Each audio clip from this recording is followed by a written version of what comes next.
Welcome to Faith and Discipline podcast. Today we will discuss in our episode how to apply to be a doctor in the UK, how the NHS training program works for the junior doctors, how long the training process is for the junior doctors to become consultants, and what challenges are the NHS facing. Welcome Dr. Imran Aziz to the show. What was your motivation to become a doctor? Well, I had a very strange motivation which people don't have to become a doctor. It actually goes back a number of years.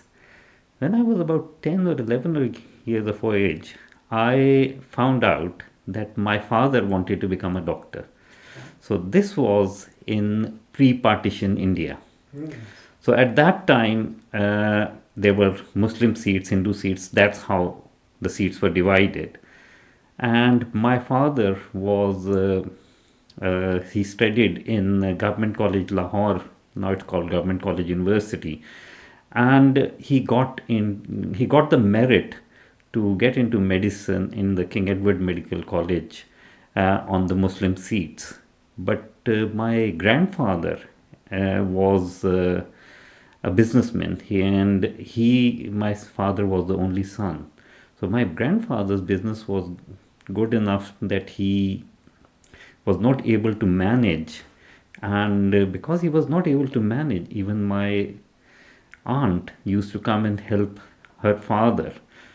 So my father never joined medical school, and he went and joined his father in the business. And that actually motivated me that not only that I want to become a doctor so that I can fulfill my father's wishes, but I wanted to do my medicine from King Edward Medical College, where my father could not go. So that was my motivation to become a doctor. So that's King Edward Medical College is in Lahore, which is in Pakistan. So tell us a bit about your journey when you joined the medical college. Right. So over the years, how was your experience? King Edward Medical College, as it was called at that time, because now it's King Edward Medical University. So I joined the medical college, and so it was old system of teaching. We had 2 years what we call preclinical and 3 years of clinical. And I obviously joined and got through my exams, etc. Over there, they have 4 years when you take your exam with the university. So first year, there's no exam, and from second year onwards, you have exam. But the clinical exams are only in final year.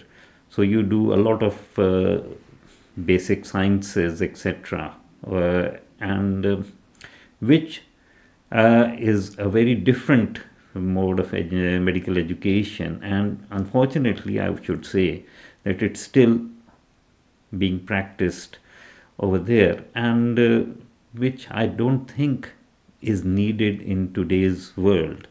We need to, because over here in most of the countries of Europe, the medical education is less about preclinical. They are taught, you do get lectures, etc., but they're always with a clinical context. So I'll give you an example that there is a condition which is called pulmonary embolism. So in pulmonary embolism, when they're talking about pulmonary embolism, they will talk about all in one go, that they will talk about the physiology, the pathology, the clinical management, and they will have pharmacology of the drugs, etc. So it's all covered in one session. While over there, we did the physiology in the first 2 years, the pharmacology in third years, the pathology in third and fourth year, and the clinical context, although we were seeing patients between third and fourth year, but that was actually ultimately done in fifth year. So they were, when you were studying the basic sciences, you never got the understanding where will it become useful. And so different universities in Europe use a different method of teaching. but more and more emphasis is being paid to clinical teaching, which we didn't get for a long time, and we didn't get clinical teaching merged with basic sciences. Okay. So, how was your initial training? Did you start your training in Pakistan? Yeah. So obviously after graduation, I did my initial training in Pakistan, and in Pakistan, obviously with the political situation there, over here you do your exams and you get into what we call the foundation year, and then foundation year at the end of that you apply for example, if you want to continue with the career in medicine, so internal medical training, etc. Over there, I did the house job, which was at that time 1 year. Then there was almost a year's gap before further interviews were held. Then from those interviews, we were selected to various posts. I initially went into pathology. I worked in pathology for over a year, and at that time I realized that this was something in a way I did not like, I did not enjoy, because I wanted patient contact in pathology. At that time, we were not, we didn't have patient contact. This is also one of the differences because, for example, I worked in hematology and I worked in biochemistry. Now, both of them, they or as biochemistry somewhere also called chemical pathology. So they are still doing some clinical work as well. And hematology is more of a clinical specialty rather than a lab-based specialty, which is what it is in Pakistan. So after that, I left and went into medicine, and then I came here and I started working in Blackburn. That was my first job, and I've traveled around a lot in working in this country. So, how many years you spent as a junior doctor? So, when I came here, I actually was a junior doctor for 10 years, but that does include 2.5 years in clinical research in Dundee. So, if I had not done that, then I could have completed my clinical training and became a consultant about 1.5 years earlier. So, all in all, it was 10 years from my first job to to my first consultant job. As you mentioned, the medical study in Pakistan, it was different while you were a student. Has it changed over the years, or is it still the same, following the same syllabus? I actually don't know a lot about what happens in Pakistan, but from what I can gather, it is still a clinical, the way we were taught with basic sciences and clinical, but I may be wrong, because you need to remember when I was a student, there were only 8 medical schools in Pakistan, in the province of Punjab, where I come from. So now there are, I think, over 100. So things have changed, and I don't know what exactly is the mode of teaching of these different medical schools. Okay, so when you decided to move here, what were the challenges you face? Because obviously it's a different culture, different weather, different language, different people. So there were a lot of changes. So what were the biggest challenges you faced? I mean, well, I come from north of Punjab, so I find that weather wasn't a big challenge because it is pretty cold over there, and if I might say so, it is more cold over there than over here, because over here the houses, etc., are better insulated. They're made for cold weather, while over there for 2 months, 3 months you can have pretty cold weather, and then the rest of the time it's hot. So the houses are made for hot weather, not made for cold weather. So weather wasn't a major problem, right? So now the next thing is, when I started, the first and foremost thing was that at that time we had to do an exam which is still there, which is called PLAB, Professional and Linguistic Assessment Board exam. And at that time, PLAB was a very tough exam. I was told, I don't know of what was the official numbers, but in early 90s, the pass percentage for PLAB was about 10% or less than 10%. Some people had quoted me, which meant that it was very difficult to pass. I obviously did pass the exam, and then there were not enough jobs, so I got my first job very easily, but the subsequent jobs, I had to go to different interviews, and so in that respect, getting a job, and now when you get a job, you get a training visa which is valid throughout your training. As long as you have a job, you have a visa. Over there, despite you having a job, there was what was called permit-free training. Permit-free training was 4 years, which could be extended in certain circumstances by 1 year. So there were all these other problems associated with it. So because in 1997 there was what we call Calvinization. So we used to have what was called registrars, senior registrars, and then consultants. It all became initially specialist registrars, and now that system has also changed, and now we have STs, so specialty trainees, 1, 2, depending upon whichever specialty. Some trainees will only do 5, and some trainees will do 9 years of training. So ST9 will become, after ST9 you become a consultant in some specialty. After ST5 you become a consultant. So you did all the training in under one specialty or under different specialties? Well, initially you have to do your training in general medicine. So I worked in general medicine for 2 years, which was equivalent to what in our time used to be called an SHO rotation, senior house officer rotation, now, which then became core medical training, and now it's called internal medical training. Internal medical training has increased to 3 years now. Previously it used to be 2 years. And then you apply for a registrar job. So over here it would be specialty training nowadays. And that I did between Rotherham, Sheffield. Then I did research in Dundee, and I completed my training in Hull in East Yorkshire. So you chose respiratory medicine.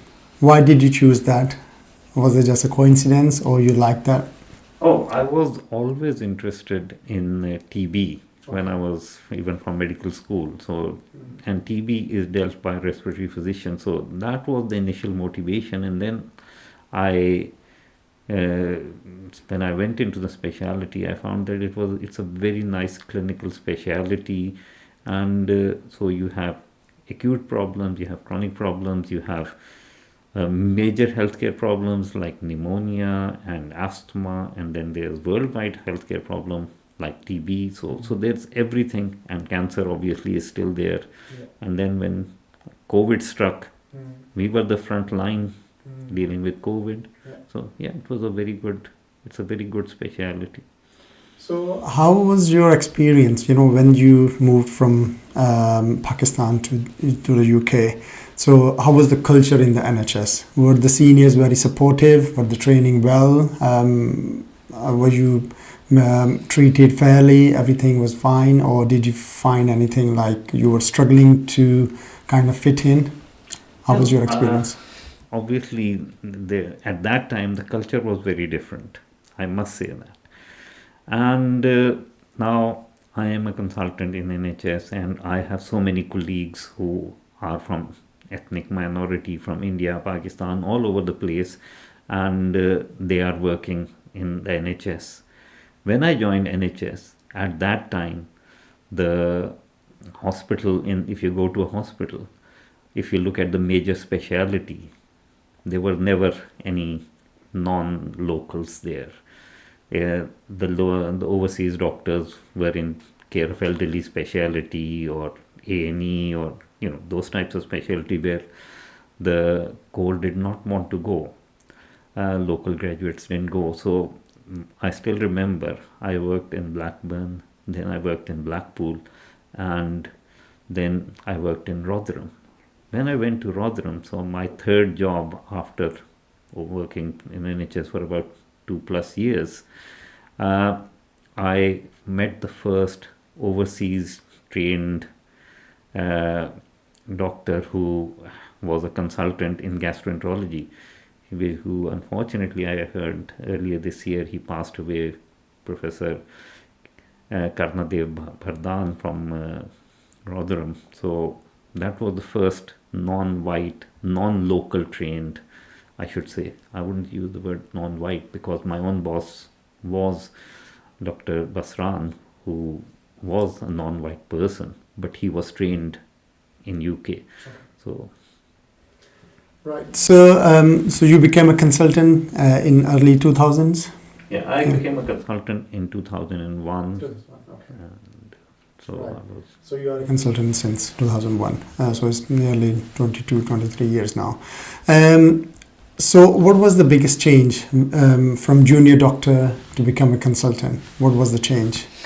Well, because as a consultant, you are now no longer a trainee, so now you have the responsibility for your patients, which is the biggest change because now you make the decisions, and in a way, you have to defend your decisions, you have to look after them, your patients, which as a registrar, despite me being a senior trainee, so let's say the month before I was making the same decisions, but in theory I could always fall back to my boss. But now I was the boss. So that was the biggest change that I had seen. So which areas in your specialty you work the most? Well, I am what we call an airways person. So I deal with asthma and COPD. So the two airways. And then you see general respiratory medicine, etc. But I'm the airways person. Okay. So how's the treatment has been changed over the years? Because you've been working nearly 30 years in the NHS. So has the asthma gone up, or is it still same numbers, or is it gone down? If there is a change, what's the reason? I mean, with any disease, as I would say epidemiology has improved, we are detecting more illnesses and we are detecting illnesses earlier. So I am sure the incidence of asthma most probably is the same, although everybody does say that it's gone up. I think we are now detecting it earlier and we are treating it earlier. So that is why we say that it is more. Similarly, with any illness, it's not just all illnesses have increased because we are detecting them early and we are treating them early. As a general question, what do you think is the most challenging as being a junior doctor or a consultant? Because as a consultant, you are responsible, you are in a more like in a leadership role, but as a junior doctor, you have less responsibility. But as a junior doctor, you are more close to the patient, seeing the patient on day-to-day basis. So which one is more challenging, did you feel? They both have their own challenges, they both have their plus points and they have their negative points. Because as a junior doctor, for example, you have to do your days and nights, and things have changed, people's expectations have changed over this time. So now we have a lot more people coming into the hospital. The number of hospital beds has gone down a lot over the last 20 years. It had started, or I would say 30 years, sorry. But definitely NHS has lost a lot of beds. But a lot of it has been through better management. But now we have an aging population and people's expectations are very high, and illnesses now are so much. I still remember, if you don't mind me, when I was working in Blackburn, there was an audit. And in that audit, we looked at people, how many medicines an average patient was taking. So, and when that audit was presented, I still remember the consultants having a lot of talk that, oh, patients are taking so many medicine and this becomes so difficult for them And once the patients are going to take this medicine, they will have interactions and they will have side effects, everything. And they were only taking 6.5 medicine on average per person. And now if somebody you find comes to you and they tell you that they are taking 6 medicine on a piece of paper, I will say, where's the second piece of paper? Because 6 medicine is actually very literally not being on medicine. And I remember even just Thursday, just gone, I saw a patient who was on 21 medications. So we are just pushing medicines without. And so I always ask my juniors one question: what is the most difficult thing in medicine? And people think it might be neurosurgery, or it might be these types of things. And I always tell them, no, stopping treatment, not giving medication is the most difficult thing, because you are so much afraid of what if the patient or the patient's relatives start complaining that they. What are the overall pressures in the NHS? I know doctors are complaining they are not getting enough paid. Then there's a long waiting list, manpower issues. As you mentioned earlier, over the 30 years experience, you see the number of beds have gone down. A lot of services has been shut down in many DGH, district general hospitals. So it's just like government is trying to move the bubble in the carpet, and they are not providing enough funding, although the population is going higher. So what is your thoughts? The biggest pressure on NHS at this moment is the bed pressure. And a lot of the bed pressure is now due to the fact that we are now in a position where not in the position where there are so many patients who are what we call medically discharged. They are ready to go home as far as medicine is concerned, and socially they can't. They require physiotherapy, occupational therapy, some require placements into residential care, and that puts a lot of pressure on the wards. I am sure if you go to any hospital today, just walk into any hospital and check their numbers of patients, and you will find at least 10% of the patients are medically discharged, and they are still there. So this becomes a very, very big and difficult issue to deal with. So that puts a lot of pressure, because if you don't discharge the patient, if you discharge the patients early, then they get readmitted because they can't manage at home. So I think that is where we have a major problem. That plus all the specialty, yes, there are waiting lists. You have to work hard, and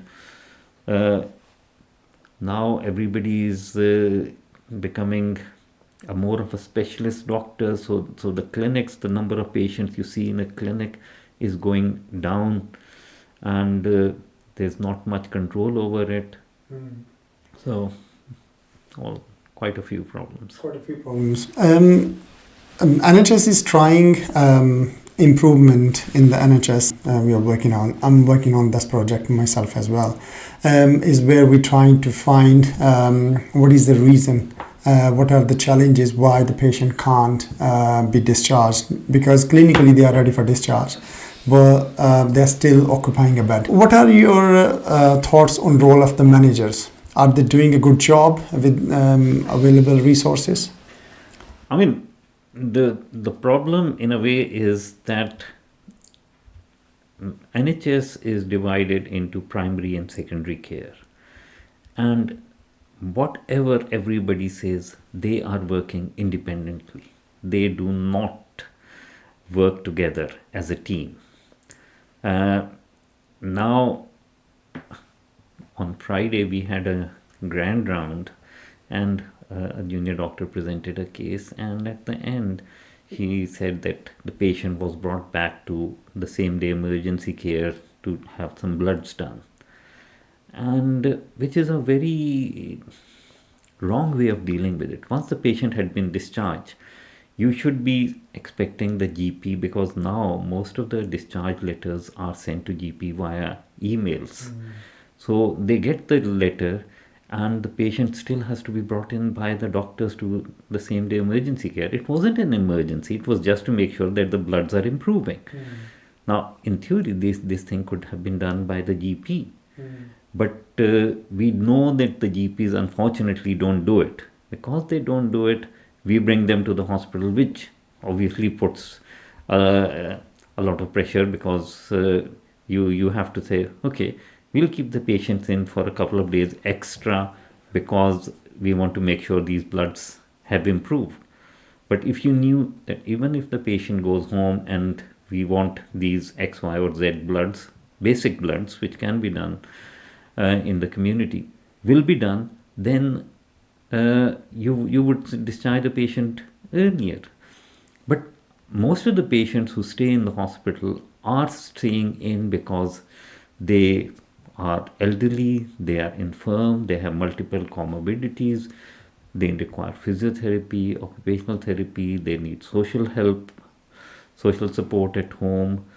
Sometimes they have to go to, like what I like to call, a halfway house to get some extra physiotherapy, and those units are not staffed by doctors, so doctors don't see them. So the nurses who are dealing with those patients, or the physiotherapist, they will send the patient back as soon as they find a single abnormal result. But if they knew that there's a person who will come in every day, so most of the people will turn around and say, but we have a medical cover, but the medical cover is usually once a week or something like that, and you can't wait for once a week. It has to be a daily cover. And the hospital says, we have discharged them, so they are no longer a hospital inpatient. The GP say, we don't cover these nursing homes, residential homes, etc. So those patients are left to the devices of the nurses or the managers over there, and they send them back because they don't want to see unwell patients there. So things have to be radically changed. Do you think this primary care and secondary care working in good coordination and is working well, or can we improve it further?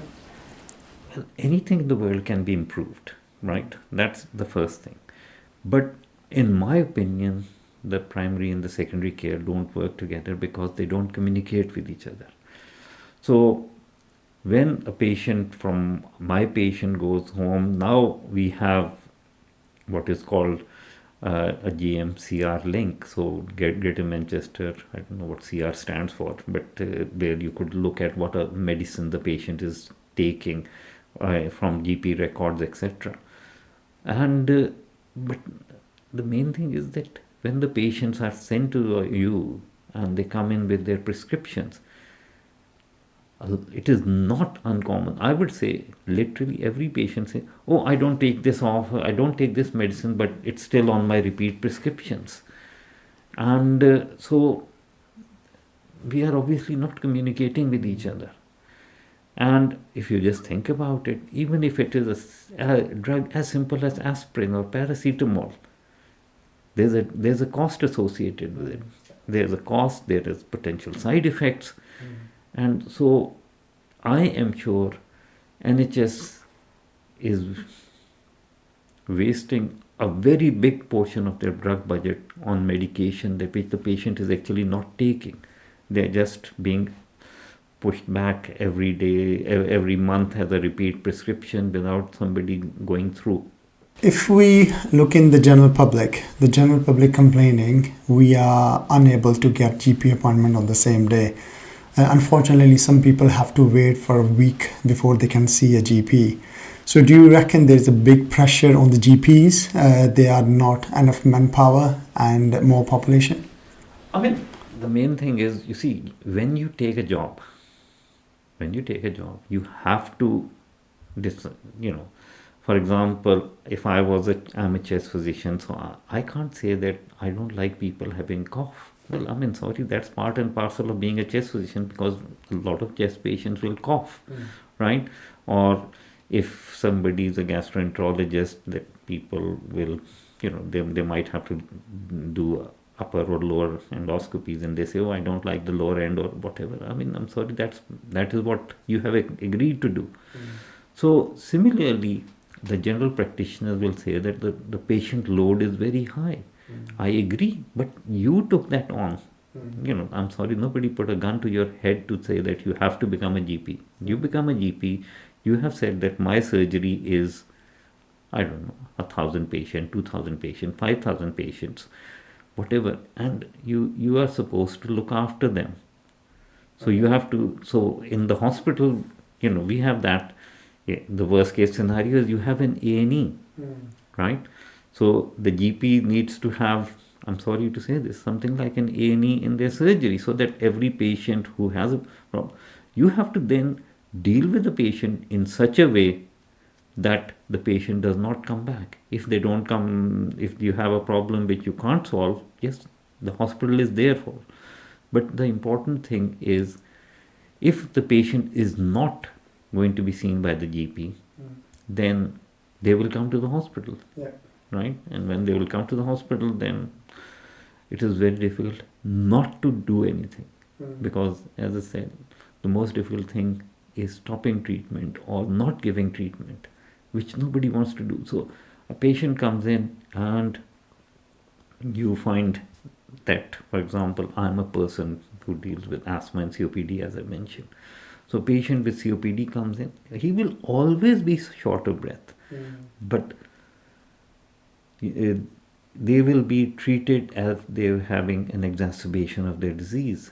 Well, they may not be. This is, everything, there is a variability. There's a good day and a bad day. That doesn't mean a bad day doesn't mean that they are exacerbating. That's just a bad day, because the day after could be a good day. So not giving treatment at that point is quite important.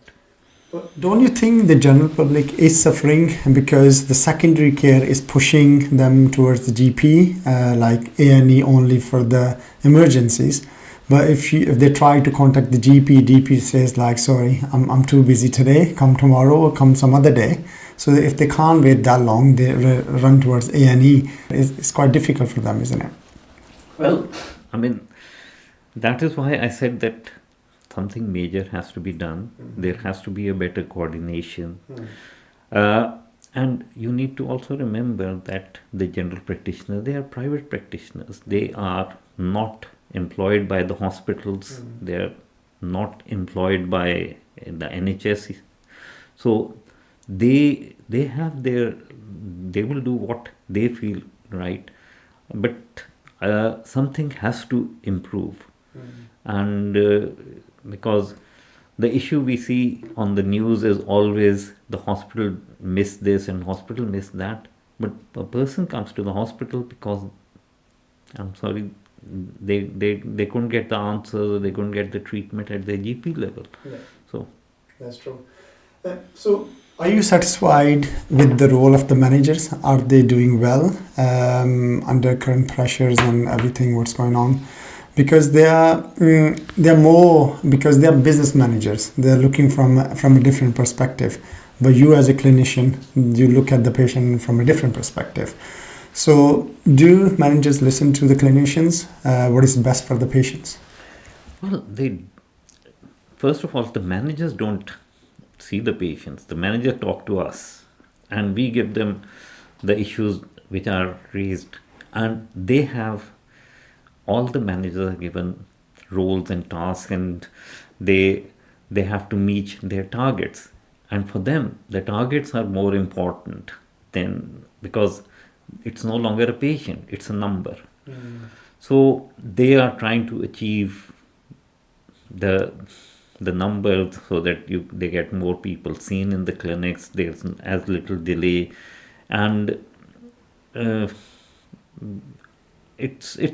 I most of the time we are very angry with the managers. But I'm sure that if I was in the manager's shoes, I would look at the issue in a different way, and then I would know what their problems are. But definitely, I would definitely say that we are being pushed, and there will be very few people who will say that they are overall happy with the management. So what is the role of the clinical director? Well, clinical director is a person who is responsible for a certain number of specialties.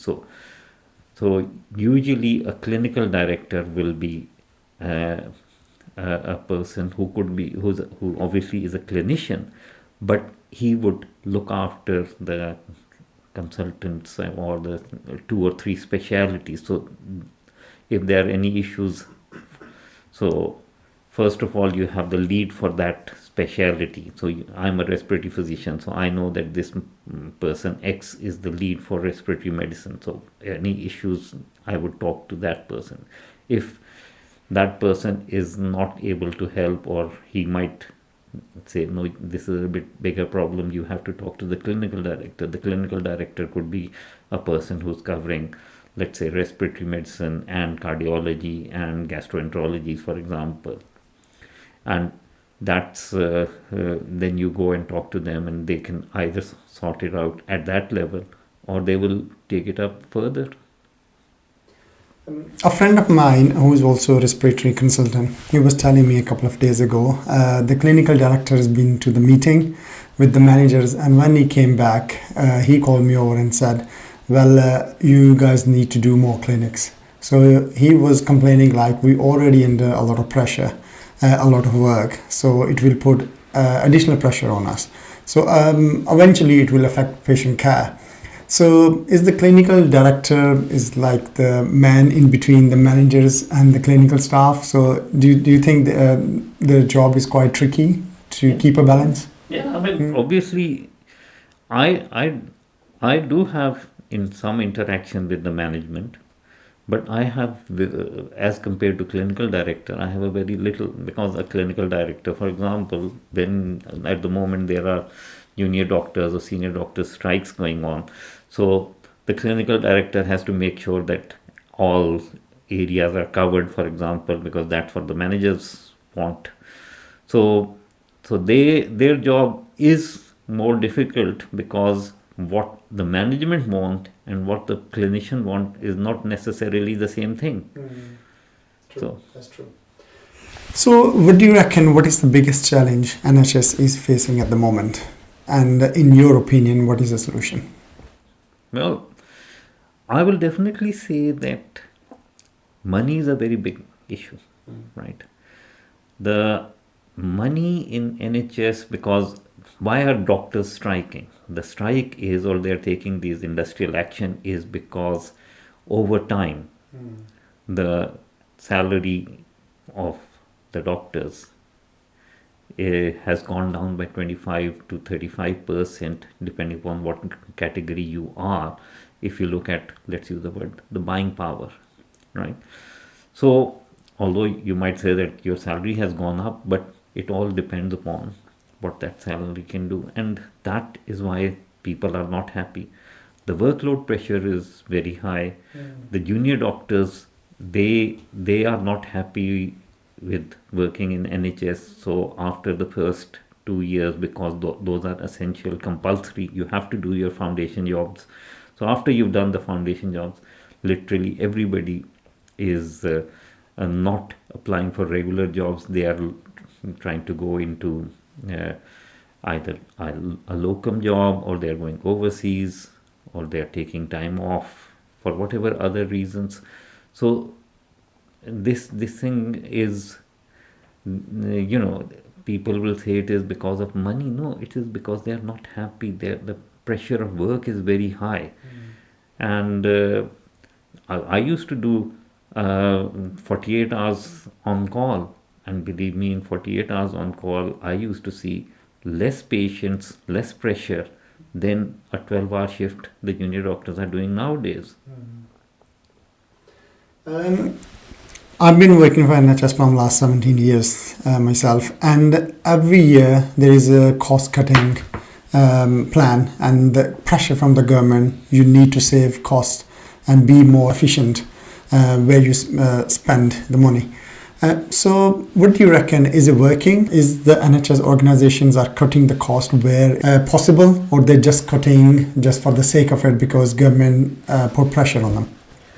I mean, you see, why is NHS losing so many beds, right? So the reason for losing beds is cost cutting, because they, for example, I was, let's say I was supposed to get, because of inflation, a 3% increment in my salary, but they give me 1.5%. So that 1.5% is not going to save my ward, but my but if they close a ward, they will save over £1 million. My 1.5% might mean £1,500, right? £1,500 versus £1 million saving. So that is the reason. And because, yes, in the past, we were doing things which were very inefficient. I do agree with that, right? And so we used to admit patients. I still remember we used to admit patients for, let's admit this person from the clinic, and they will have these investigations done, which could have been done as an outpatient. So yes, there was that. So there was a time that the beds could be cut. But now we are getting to the point where the beds have been cut too much. So now we are paying the consequences of the closure of all these beds. So we talked about what government's role is, what the role of the managers and the clinicians, primary care and secondary care. If I ask, how was your experience over the years, because you've been working from last 30 years now, what new diseases you've observed over the years which did not exist in the past, and what is the major shift where the numbers have gone really high, and in the past those diseases were kind of minor diseases, but now they are quite major?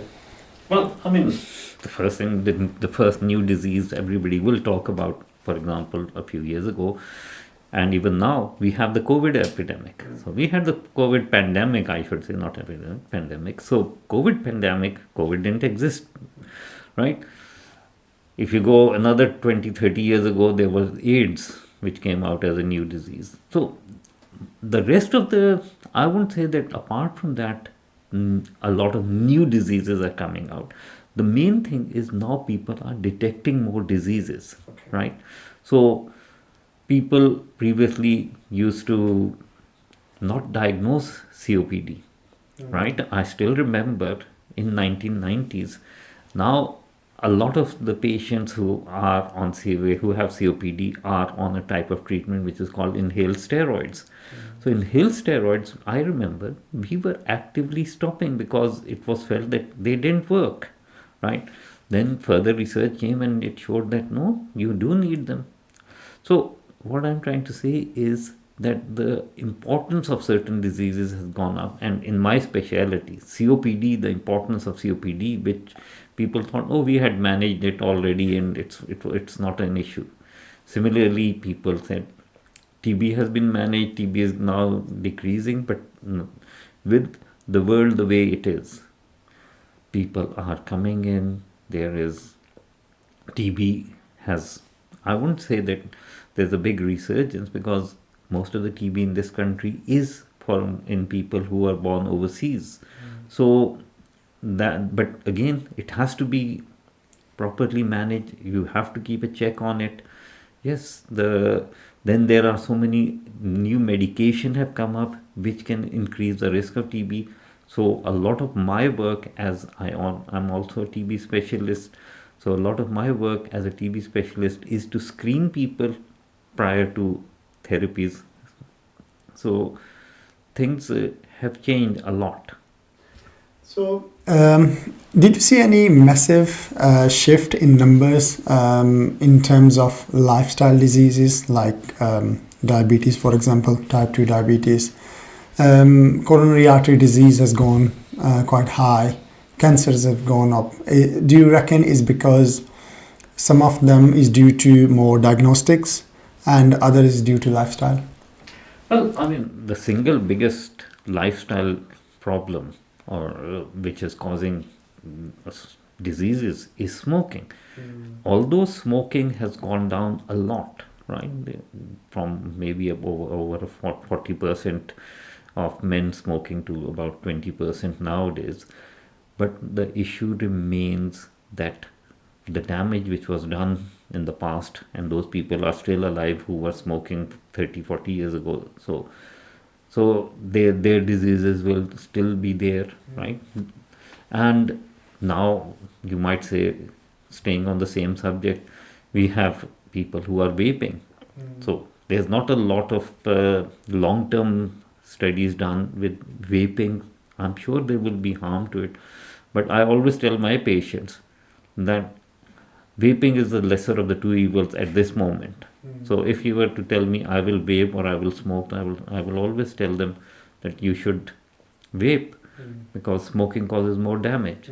But so, and as I have said, the detection has become more. People are more conscious, and because of the treatments being available now, more and more people are being given treatments, and these treatments, when you have an aging population and you are, you know, treating people with so many different drugs, there will be side effects on the body. There will be interactions of these drugs amongst themselves. So I'm sure there is not a single day in any hospital in A&E where a patient has come in because of a side effect of medication, whether it's bleeding, whether it's kidney damage, whether it's problems with the breathing, because they were taking medicine which produce those side effects, and those side effects have led them to be admitted to the hospital. In terms of diet and lifestyle, what do you reckon? Are they playing a major role in the increase of disease numbers? Diet and lifestyle, when you compare now with what it used to be 20, 30 years ago, has improved. People are now more aware of, for example, the cholesterol and oils and everything like that. People are definitely exercising more. Smoking has come down. But again, these, whatever damage had been done, and a lot of diseases unfortunately have a genetic effect as well. So there's family histories of diseases.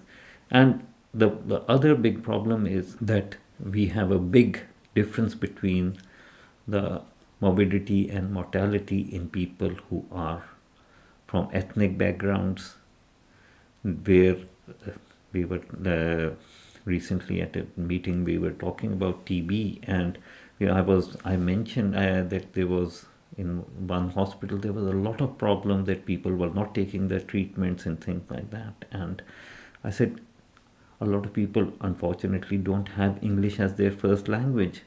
So is there a person who can actually talk to them in their own language to explain the issues? Because, well, we expect everybody to know English, but that's not what it is out there. Over the years, people are start consuming more processed food and a lot of sedentary lifestyle. There's a lot of TV times and things like that. So a lot of dessert stores. So what is your take on it? Do you reckon it has caused any issues with people's health? No, it is a major thing, but we need to always remember it's not just any disease, any problem is not usually down to one single thing. It is multiple things, multiple sources. Let it be starting from your genes, because you have the gene to to become diabetic, for example. Then yes, processed food, lifestyle, TV. There are so many channels. When I came here, there used to be 4 channels. In my lifetime, Channel 5 started. So similarly, Sky, although Sky was there, to be fair. Yes, Sky used to be there. But what I'm saying is that the number of channels has increased. And so now there are all these, number of cars has gone up. There's literally no household with, a household with one car is very rare. Multiple cars, and so uh, people are traveling long distance and people are going abroad, etc. So all of these things do make a difference. Processed food, definitely, because but now people are making an effort that either the portions are becoming a bit smaller without us realizing, or they are definitely looking at putting less salt, etc., in the food, which is always good. Which is always good. So you're looking at the brighter side. That's good. What can we do as an individual in the disease prevention? Well, I will stay for very first thing, don't smoke. That for me is the most important thing. So don't smoke, do some regular exercise, and a very basic exercise is just walking, right? And then look after yourself, look at your diet. When you eat a bar of chocolate, you know that that is not right for you. You smoke a cigarette. There's no smoker who will say, "Oh, I did not know that cigarettes are bad for you," right? So make a healthy choice. Make a healthy choice. Don't smoke. Again, first thing you have to start off is stopping smoking. Second thing is stopping smoking. Third, you can start about good diet, exercise, but stopping smoking is always the first thing. So, as a respiratory consultant, most important for you is stop smoking. Okay. As a general physician and a respiratory physician, stopping smoking, there is no other single thing that contributes to ill health as smoking. Right. So another a topic I want to discuss with you is like there are doctors or they are just students, they just finished their medical studies abroad and they would like to apply as a doctor in the NHS in the UK. If someone wants to apply as a doctor from abroad, what is the procedure? Well, it all depends upon at what level you are. Because let me put it this way. You could be an overseas doctor who has just qualified, they've done their house job or foundation year job equivalent. There's that level.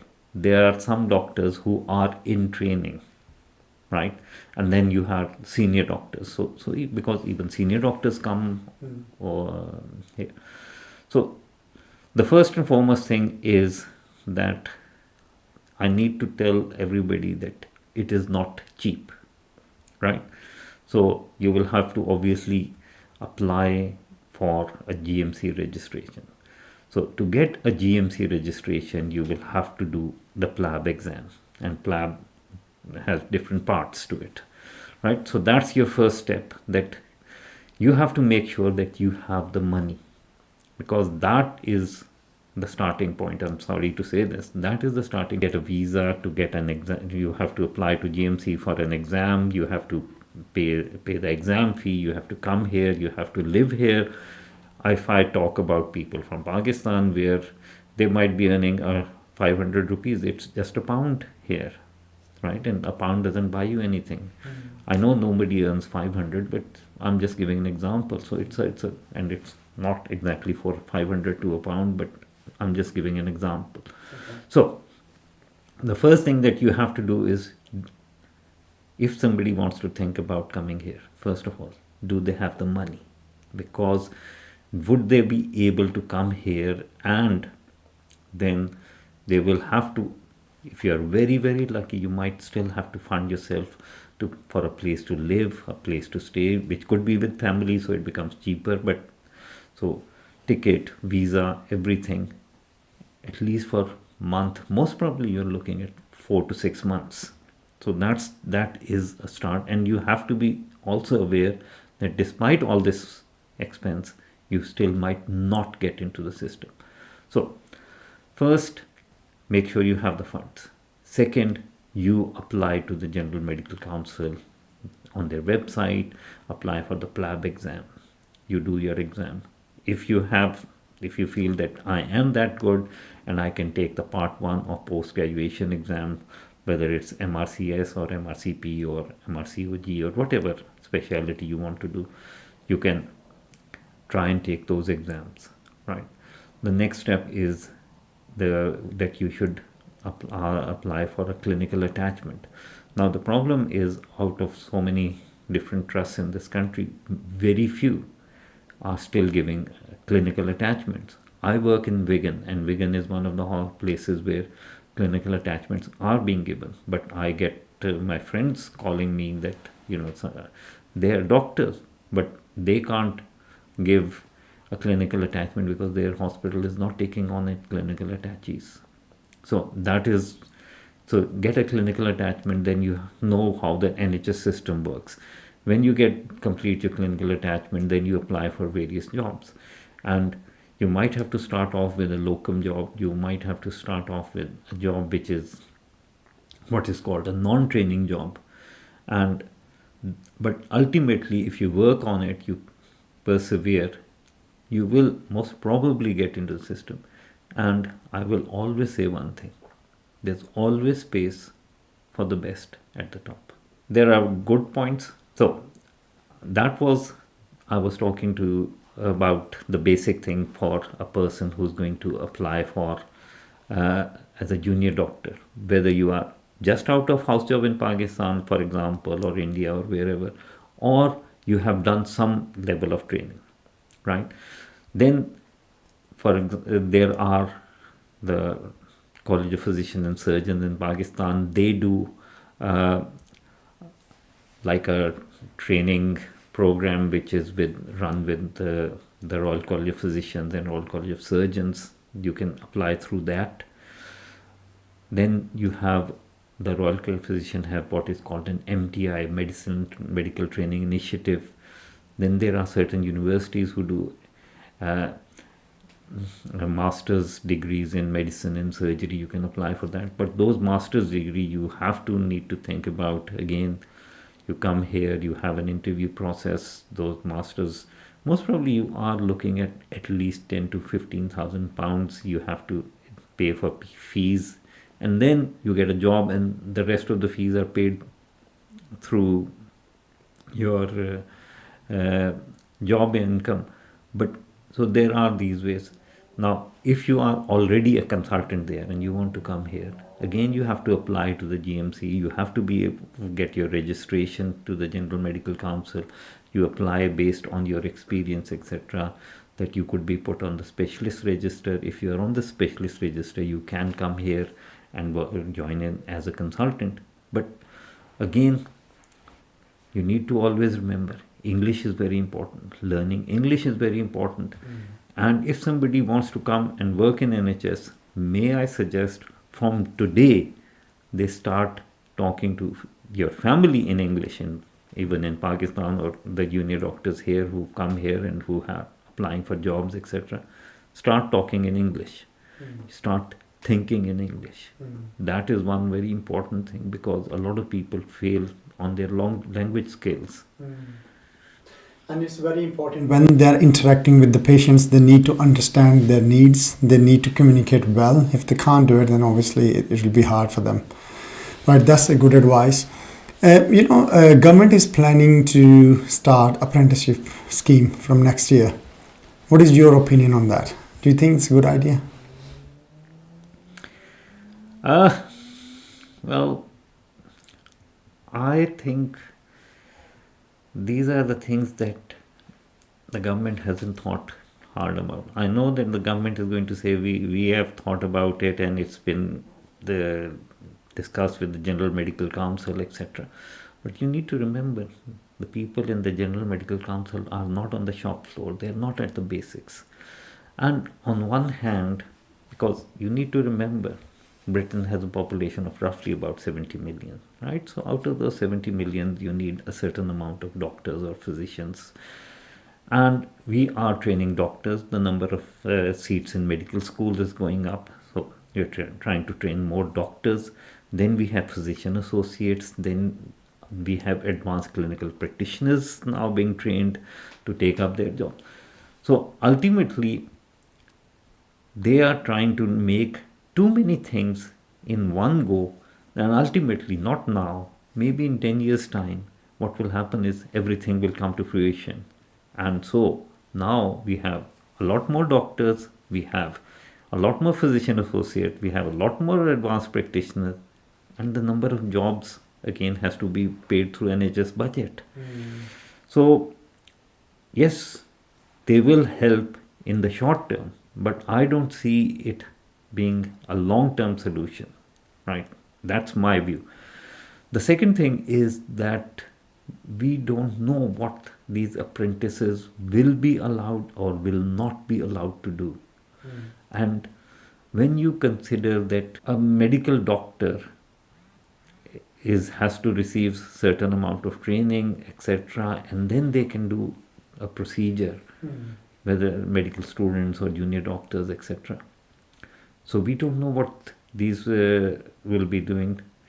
I hope they're not being thought of that they'll become porters and they'll transfer patients from here to there. They should be doing something. And again, I am not 100% sure what the people who are taking part in this apprenticeship program will do, and whether this apprenticeship will lead to a medical degree or medical qualification. Will they be prescribing? They will not be prescribing. All these things, I don't know. NHS is in the media again for the wrong reasons. How has your experience been so far? You have trained a lot of junior male and female doctors. What would you say? There is a culture everywhere, unfortunately, because things had developed over time, which I'm not defending. So I think things are getting better, but they need to be even more. Because, my daughter is a doctor. I would not like her to be harassed because of her sex or and sexist comments made to her. But things will need to we need to also accept things will change. They need to change, but sometimes it might lag behind. We have to be careful. We have to respect people. I think the main thing is I have banter with my junior doctors. I joke with them, and it is not that that I'm being, I'm never intending to hurt the feelings of anybody, and uh, so I think we are trying to be too politically correct. That I do agree, but there is a lot of political incorrectness as well. And it could be as simple as that, for example, whenever you apply for a job, the first part of the racism comes there. Why? You say you are white, you're black, you're Pakistani, you're Indian, you're right. Now, black and white is a color, but Indian or Pakistani is not a color. So, so we are being put into a box with them.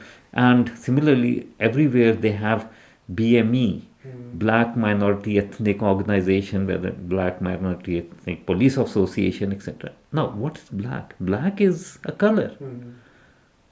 So when you have an organization which talks about something in the as a color, then how can that be politically correct? They should say people from African, Asians, Americans, Australasians or Oceanic or Europeans. That we can live with. But when you start putting colors in them, how do you see the future of the NHS? Do you think it will survive another 75 years? I hope so, because it is a very good organization.